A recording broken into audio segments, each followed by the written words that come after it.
What's up guys, welcome back to another video, and in this video I'm going to be covering the dentistry in a nutshell burr kit. I'm going to go through burr by burr and show you exactly how to use it. Even if you don't end up buying the burr kit, I think this is a great video for you to understand how to use different types of burrs and in what situations, because you might already have some of these burrs, keep in mind. If you want to buy the burr kit, there's going to be a link in the description down below. Let's jump straight into it. We'll go from a head down view and I'm going to show you each and every single burr.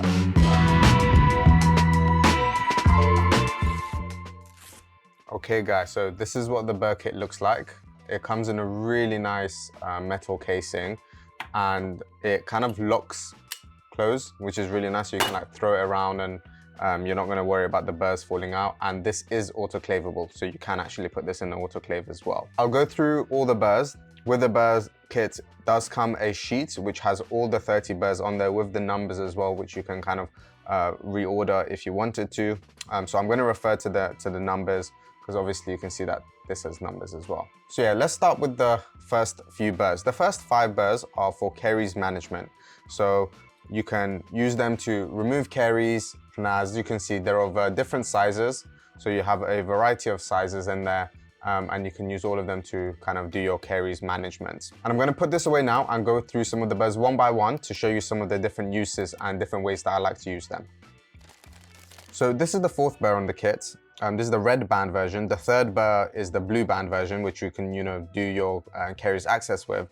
But this one is the red band. It's really fine. And I like to use it towards the end of my cavity preps because it's a finer diamond. And I also tend to use it for a little bit of my onlay preps. So you can see these kind of boxes that we're trying to create. That tends to go around these margins really well. Both kind of mesially, if you're going around there, distally, you get good access there as well. And so yeah, I quite like this one. Even some margins, so around the edges of the onlay preps, this is a nice one that I like to use. So next is number 6. This is like a chamfer prep.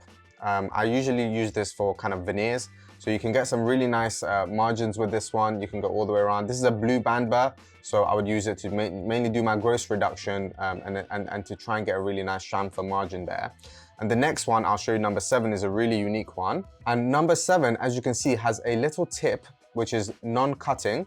And you can, again, use this for your chamfer margins. And you're not going to be worried about kind of making a sharp, pointy edge into your margin there, right at the edge. So when you're doing your preps, you'll feel a little bit more secure. And this one is a red band, so it's a much finer one. So I would use this to do the finishing. Little interruption guys, if you guys are enjoying this video, you're finding it useful, make sure you like the video and subscribe to our channel. It really helps us grow and reach more people. Thank you. The next one is one of my favorite burrs. This is number 8 and it's a red band mosquito burr. And I love this burr for especially kind of removing the contacts, interproximal contacts in these really fine areas right here.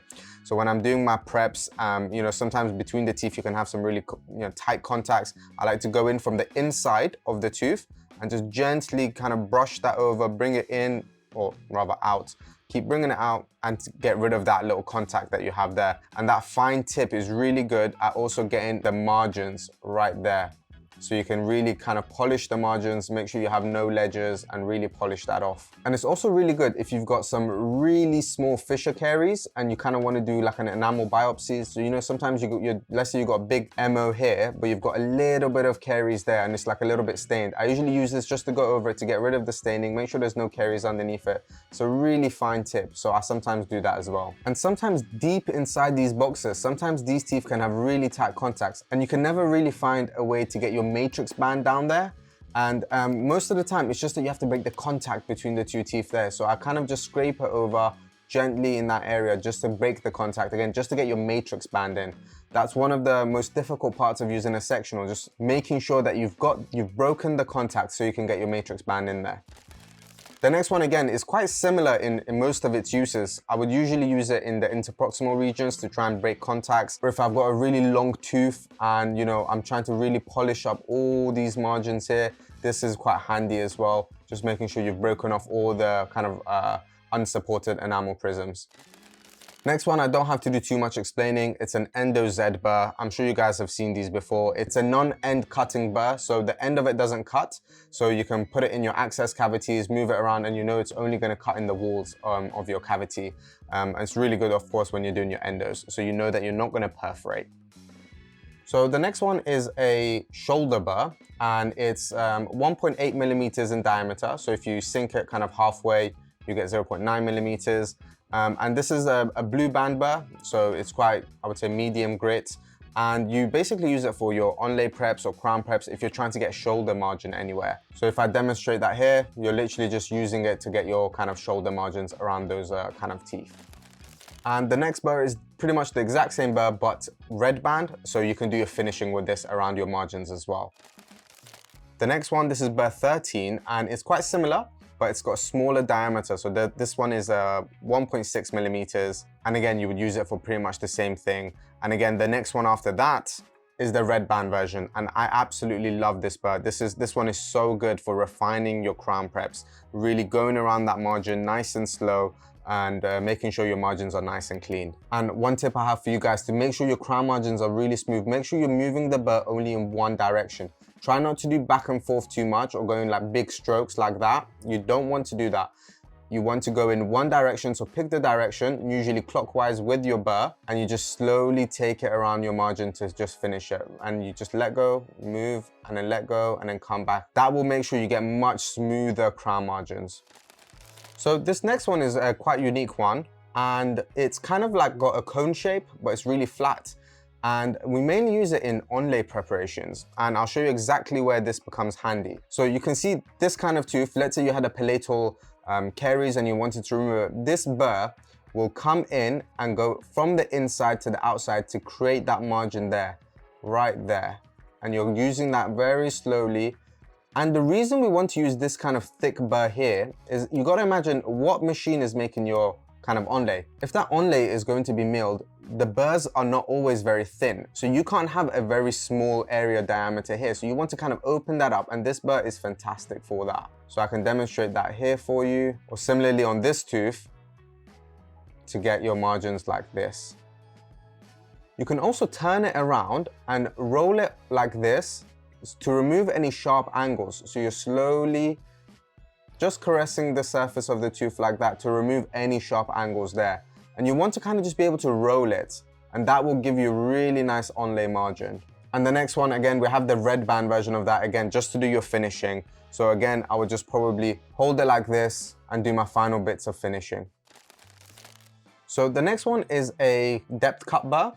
And when you sink this in all the way, you're gonna make a depth cut of 1 millimeter exactly.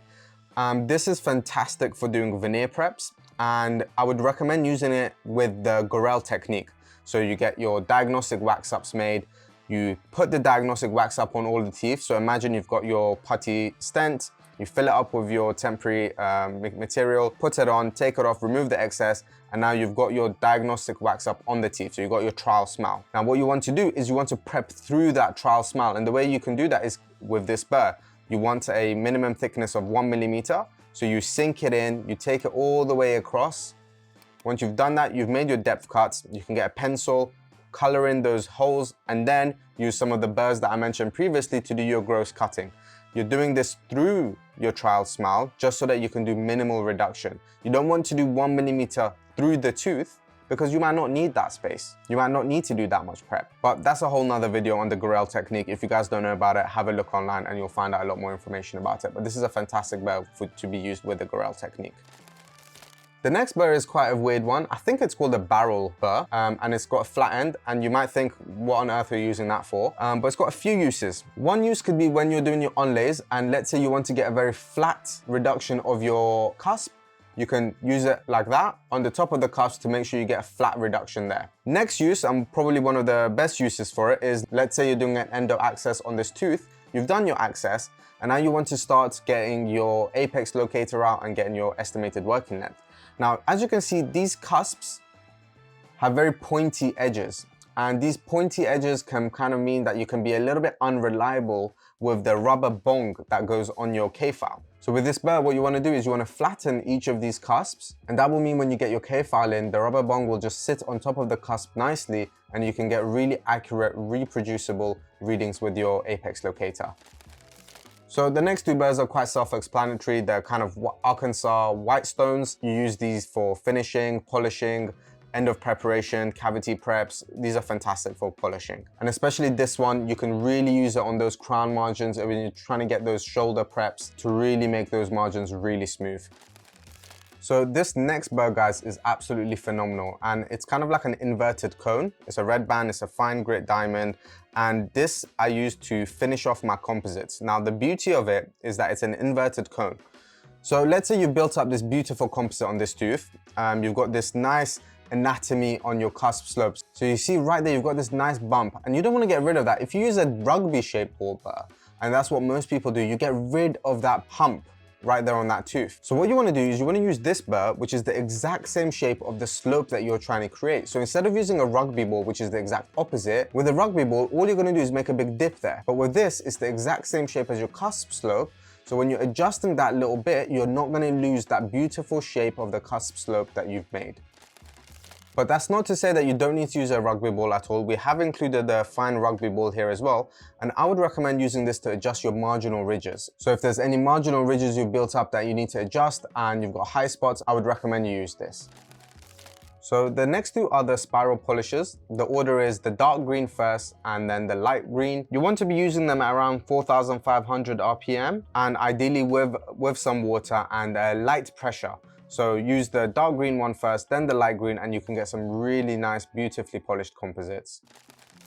And this next burr, guys, is a fine zirconia polishing burr. So if you have to do any adjustments on your zirconia crowns, I would recommend you use some of the burrs that I mentioned before, like the inverted cone or the rugby ball, and then finally polish it off with this fine zirconia polisher. You have to polish off your zirconias, guys, because if you don't, they will be extremely rough and they will wear down the opposing tooth. The next burr is a big round burr. I would recommend this for if you're removing large composites, you need to drill a lot. It can be used for caries removal as well. And it can also be used to re-access endo cavities. So this next burr is quite a unique one. It's called the thermocut burr, and it's a stainless steel burr. It's got no diamonds on it. And what it can do is cut gingivi. So I would recommend you use this on the fast handpiece with no water, and you can use it to trim away any interdental papilla, for example, when you're doing deep margin elevation. I'm probably going to be making a whole video on deep margin elevation, so watch out for that one, guys, and I'll show you exactly how I use the thermocut burr. And last but not least, guys, we have a long shank rosehead burr. This one is for the slow handpiece, and this one is fantastic for, again, if you're doing deep margin elevation, you've got some really deep caries, or if you've got an endo access cavity and you've got some caries that's close to the pulp chamber and you just usually can't get access to it with your normal rose heads, this one is fantastic. Because it's got a long shank, you'll be able to really access those deep carious lesions.